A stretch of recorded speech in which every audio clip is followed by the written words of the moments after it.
안녕하세요. 미스터리 사건 진행하는 신지우입니다. 이번 사건을 설명하려면 먼저 우리는 유토피아라는 말을 알아봐야 합니다. 여러분은 유토피아라는 단어를 들어본 적이 있어요. 실생활에서는 거의 안 쓰는 단어인데요.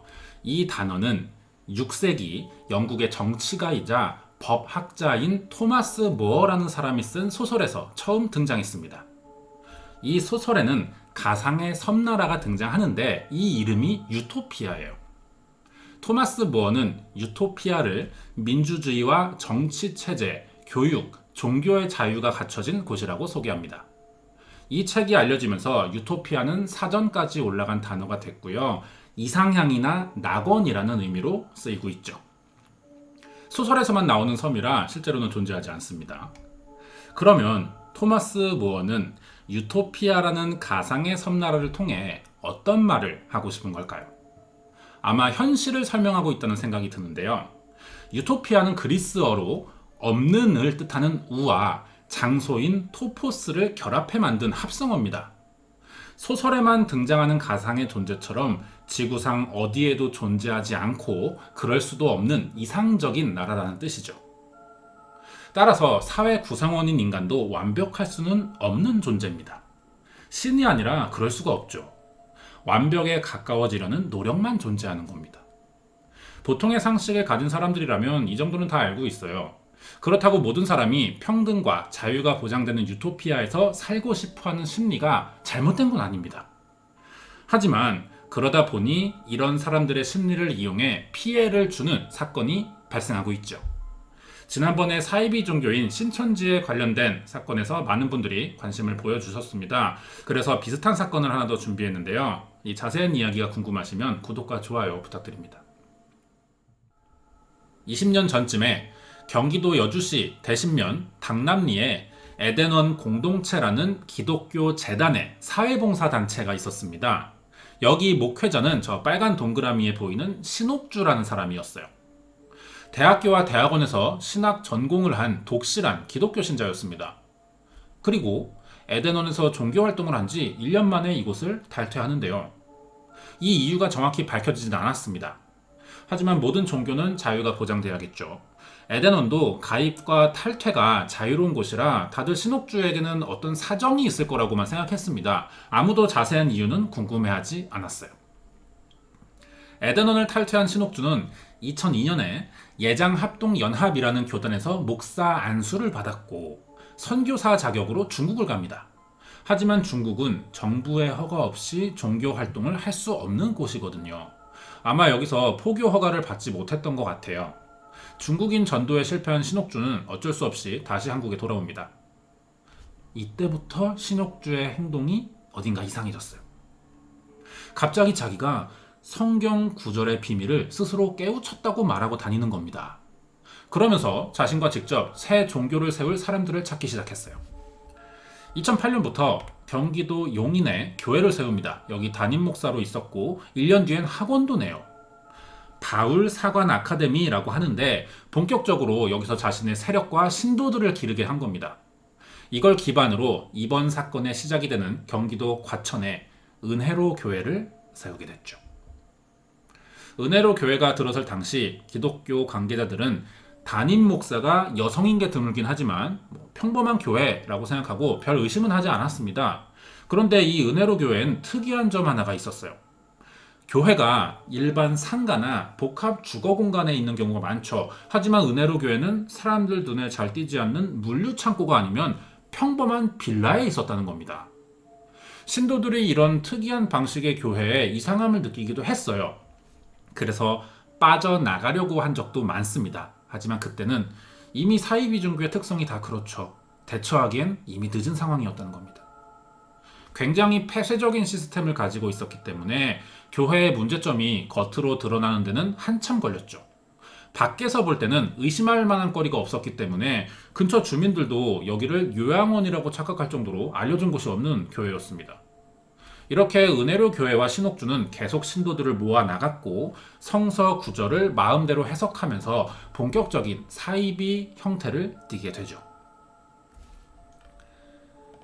그래도 교회라니까 신도들이 믿을 만한 설득력 있고 그럴듯한 교리는 있어야 될 겁니다. 여기 교주인 신옥주가 가장 크게 강조하는 교리는 뭘까요? 신천지가 세뇌와 신도포섭에 주로 사용하는 방법인데요. 성경의 단어와 문장을 굉장히 세분화합니다. 그래서 하나하나에 그럴듯한 의미를 붙이는데 이렇게 해석된 단어들을 다시 전체 문장으로 보면 완전히 달라진 새로운 의미가 되거든요. 신옥주도 이런 방법을 사용한 거예요. 문장을 왜곡시켜서 사람을 설득하기 굉장히 좋은 수법입니다.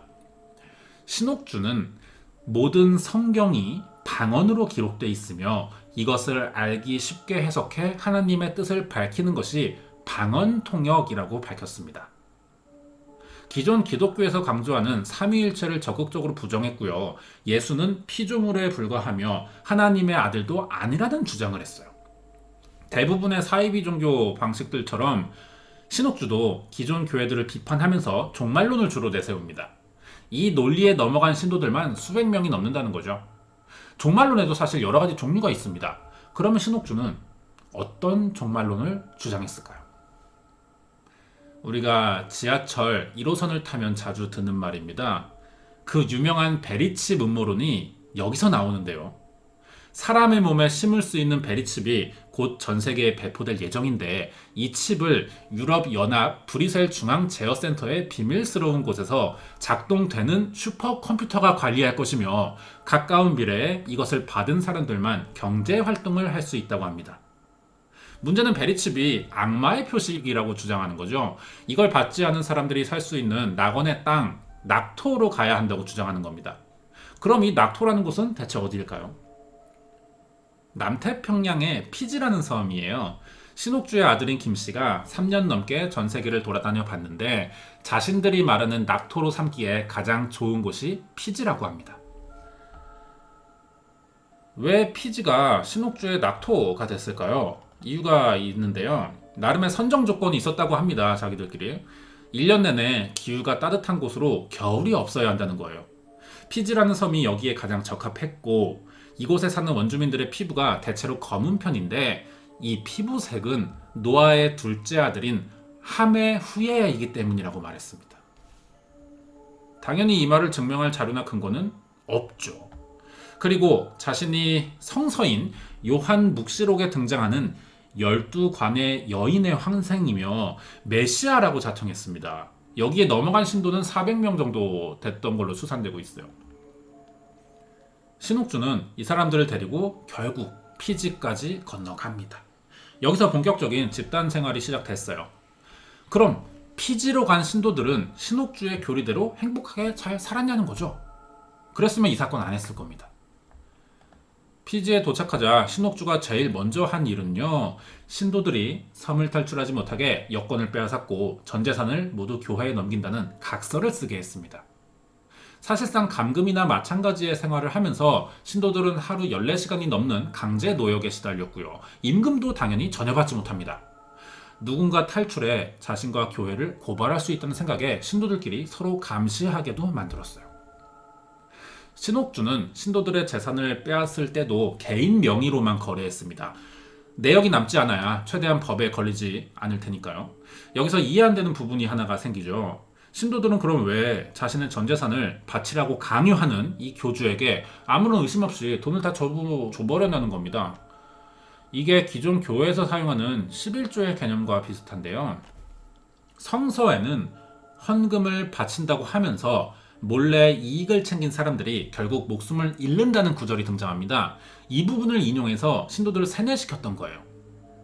여기까지만 보면 은혜로 교회는 그동안 다른 곳에서 다 써먹은 방식을 재탕하는 평범한 사이비 종교 같습니다. 특이한 게 하나도 없어요. 문제는 되지만.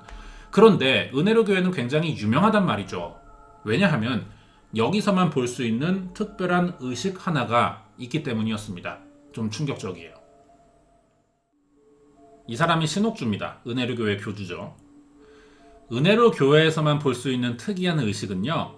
타작마당이라는 참회와 구마의식인데요.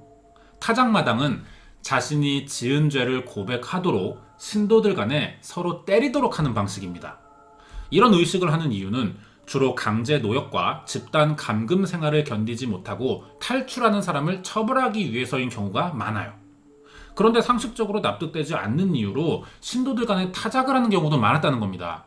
이 의식은 남녀노소, 가족을 가리지 않아요. 신옥주와 신도들이 피지로 가기 전 한국에서도 자주 해오던 의식이었습니다. 누군가 신옥주의 마음에 들지 않는 행동을 했거나 별 잘못이 없는데도 갑자기 그래요. 너는 죄가 많으니 피지에 가지 못한다면서 신도들 앞에 세워놓고 사람을 공개적으로 망신 줘버립니다. 그럼 이 사람들의 행동은요, 엎드려서 교주의 바지를 붙잡고 반드시 참회에 같이 피지에 가겠다면서 매달려요. 다들 이해할 수 없는 행동을 합니다. 타작마당은 신도들끼리만 하는 게 아니에요. 사진처럼 신옥주도 직접 참가해서 신도들의 머리채를 잡고 강제로 삭발을 시키거나 뺨을 때리기도 하는데요. 초기에 같이 종교를 세운 신도 중에 전직 권투 선수가 있었다고 합니다. 이 사람을 옆에 세워놔요. 그러니까 신도들은 겁을 먹을 수가 있겠죠. 아마 자신의 지시를 거부하지 못하도록 압박하는 수단으로 세워둔 사람인 것 같습니다. 자, 어떤 목적이 됐든 사람을 폭행하는 건 범죄예요. 아동의 경우라면 가중처벌될 수도 있습니다. 그렇다고 신옥주가 이런 걸 신경 쓰는 사람도 아니고요. 오랫동안 타작마당이 계속돼 왔지만 신도들이 중간에 탈출하는 것을 철저히 막아왔기 때문에 외부에 알려지지 않고 있었던 겁니다. 이런 상식 밖의 행위에 피해를 입은 사람들이 많아요. 그중 70대 노인 남성이 은혜로 교회에 빠져 타작마당을 여러 번 겪었는데 건강에 아무런 이상이 없는 사람이었습니다. 하지만 외상에 의한 내부 출혈로 사망한 적이 있어요. 이 사건의 피해자 가족은 어떻게 대처했을까요? 교회나 이 신옥주를 고소하지 않습니다. 피해자 가족은 인간의 일로 보면 안타깝지만 생사 여부는 하나님에게 있기 때문에 아버님에 대한 하나님의 계획은 거기까지였던 것이라면서 전혀 감정의 변화를 보이지 않았다는 거죠.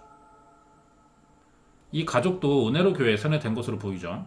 이런 사망 사건이 발생했지만 유족이나 주변 사람들이 아무도 문제 삼지 않고요. 신고도 하지 않았기 때문에 알려지기까지 아주 오랜 시간이 걸렸습니다. 그동안 신옥주는 계속 신도들을 착취하고 돈을 불려가고 있었죠.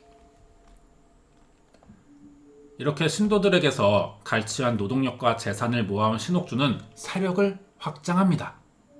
소유한 땅만 180만 평이 넘었고요. 식당과 카페 등 사업 진출에도 성공하면서 피지의 주요 도시인 수바, 난디, 라우토카, 나우소리 곳곳에 지점까지 냅니다. 사업을 하니까 법인명이 있어야겠죠. GRF라고 합니다.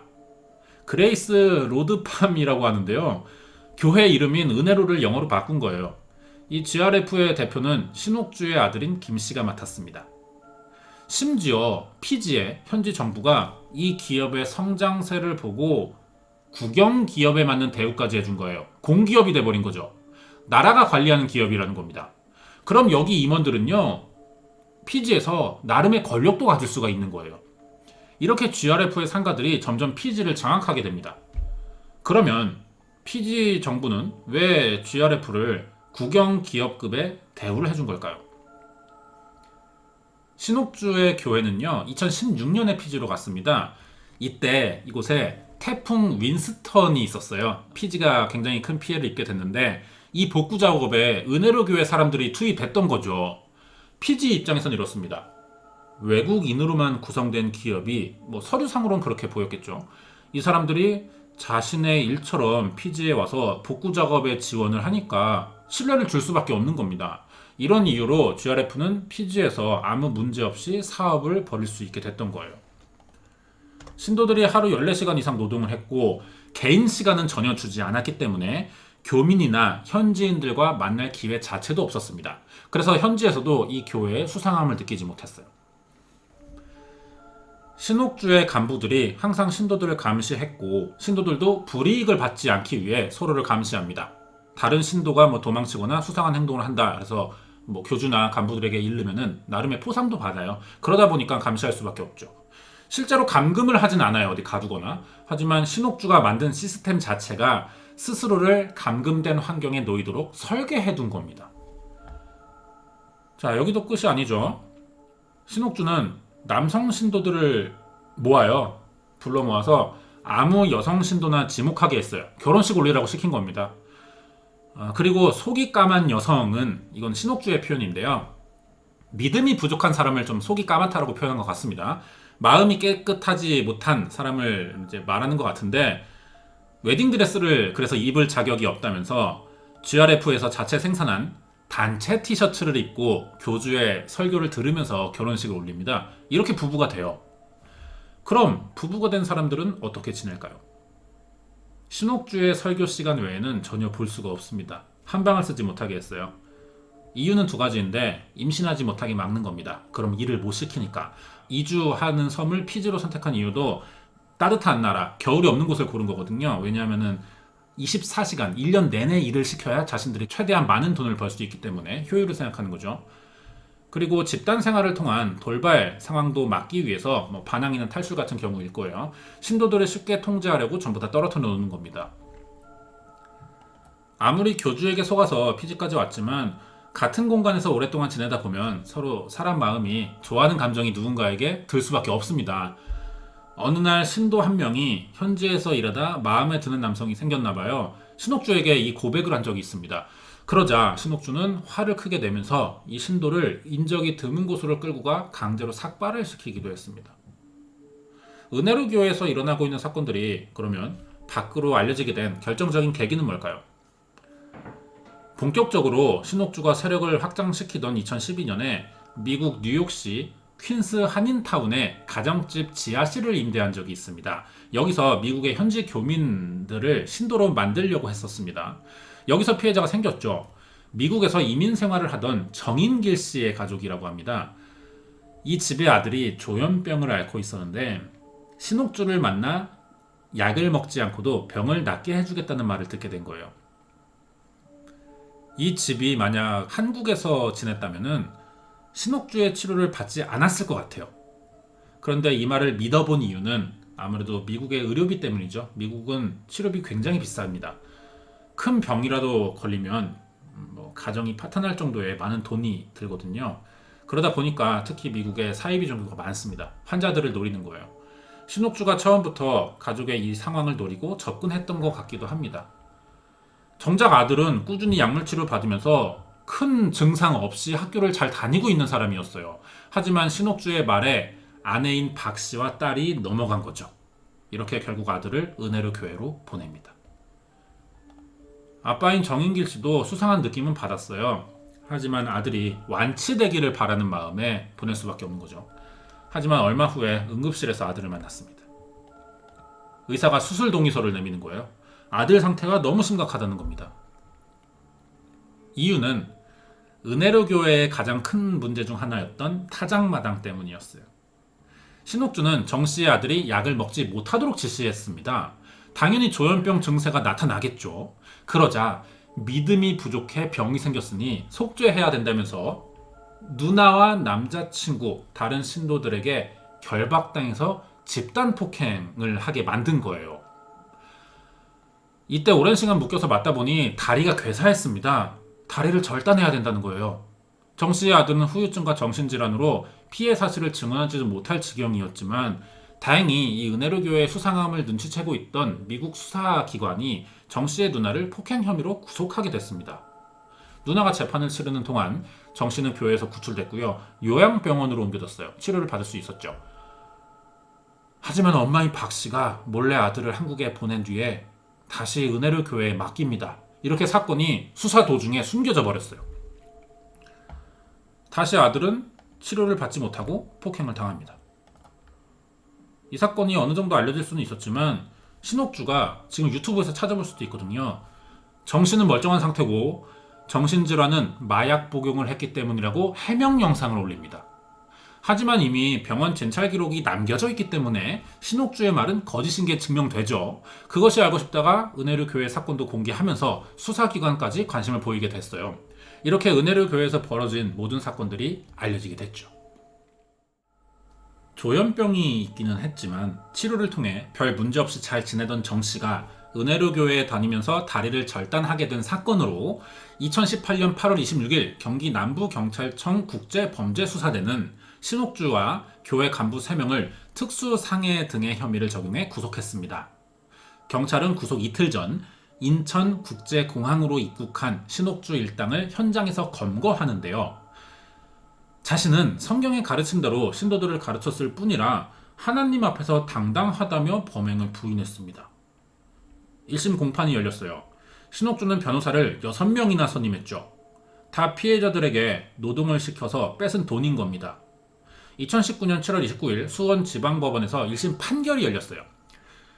재판부는 신옥주에게 공동상해와 아동방임, 교사 및 상법 위반 혐의로 징역 6년을 선고합니다. 같이 이를 공모한 신옥주의 가족과 간부들에게는 집행유예가 나왔어요. 형이 좀 작아 보이죠? 그런데도 피고 측은 형이 무겁다면서 받아들이지 않았고 검사도 항소합니다. 형이 너무 가볍다는 이유로 더 큰 형을 내리고 싶었던 거예요. 같은 해에 열린 항소심은 신옥주에게 1년이 늘어난 7년형을 선고합니다. 공범들에게도 집행유예를 취소하고 실형이 선고됐어요. 이번에도 신옥주 측은 상고했죠. 그럼 대법원 판결은 어땠을까요? 얼마 전이 2020년이었습니다. 2월 27일이었는데 대법원에서 2심 판결을 확정하고요. 80시간의 아동학대 치료 프로그램을 이수할 것과 10년간 아동 관련기관 취업 제한을 명령했죠. 공범들에게도 유죄 확정됐고요. 대법원 판결이 났으니까 더 이상 항의할 수 있는 방법은 없습니다. 이대로 형이 확정된 거예요. 이렇게 사이비 종교의 교주가 감옥에 들어갔으니 은혜로 교회도 끝이 나야겠죠. 하지만 이때 가장 형이 적게 나온 간부가 있었습니다. 최 씨라고 하는데요. 이 사람은 1년 만에 출소했어요. 다시 은혜로 교회로 들어갑니다. 그래서 이 사람이 지금 운영하고 있죠. 수법도 예전 그대로 계속되는 중이에요. 지금도 피지나 한국에서 은혜로 교회에 있는 신도들은요. 남은 간부들에게 착취당하고 있습니다. 아직도 이 일이 반복되고 있어요. 특히 교주에게 모든 재산을 뺏겼고 강제 노동에 시달리지만 임금도 받지 못해 탈출 시도를 하지 못하는 상황이죠. 범죄심리 전문가들은 신도들도 몇 년간 신옥주에게 고통받은 사실을 인지는 하고 있지만 만약 이대로 한국에 돌아가더라도 자립하기 힘들지 모른다는 그런 무력감에 빠져 있을 가능성이 높다고 말했습니다. 마치 이런 거죠. 태어날 때부터 족쇄를 차고 있던 염소가 다 컸는데 족쇄를 풀어줘도 도망가지 않습니다. 이러한 환경에 놓인 것 같아요. 간신히 피지에서 빠져나와 한국에 돌아온 피해자들은 남아있는 신도들을 한국으로 돌려보내줄 것과 남은 관계자들에게 강력한 처벌을 내려달라고 정부에 요청했습니다. 하지만 이게 현장이 해외라는 거죠. 해외에서 일어난 범죄 사건이라 우리나라 형사소송법만으로 처리가 안 돼요. 그 나라 정부나 법무부의 협조가 있어야 가능한 일입니다. 우리나라에서 처벌 의지가 있다고 해도 피지가 도와주지 않으면 불가능해요. 하지만 피지는 GRF에 굉장히 큰 신뢰감을 보이고 있다는 거죠. 지금 감옥에 있는 신옥주는 어떻게 지내고 있을까요? 여전히 자신은 죄가 없다고 말합니다. 그러면서 지금 이 교도소 내부의 재소자들을 상대로 자신의 교리를 설파하고 있어요. 교도소 안에서 심지어 자신의 세력을 지금 계속 기르고 있는 겁니다. 신옥주가 출소하면은 다시 교회로 복귀하겠죠. 이 재소자들도 교도소 나가면은 은혜로 교회 찾아갈 겁니다. 그럼 또 일이 반복되는 거고요. 아마 신옥주가 나가는 대로 교회 이름이 바뀔 수도 있고요. 다른 형태로 계속 신도들 속여서 이 사건 계속 이어질 수도 있는 거죠. 같은 일이 계속 발생하지 않으려면은 아마 출소 이후에도 계속 관리가 필요할 텐데 이게 가능할지는 모르겠어요. 왜냐하면 지금도 이미 은혜로 교회는 운영되고 있고 같은 문제 계속 반복되고 있으니까요. 준비한 내용이 여기까지입니다. 끝까지 봐주셔서 감사드리고요. 이번 이야기는 우리나라의 대표적인 사이비 종교입니다. 은혜로 교회 사건 파일이었습니다.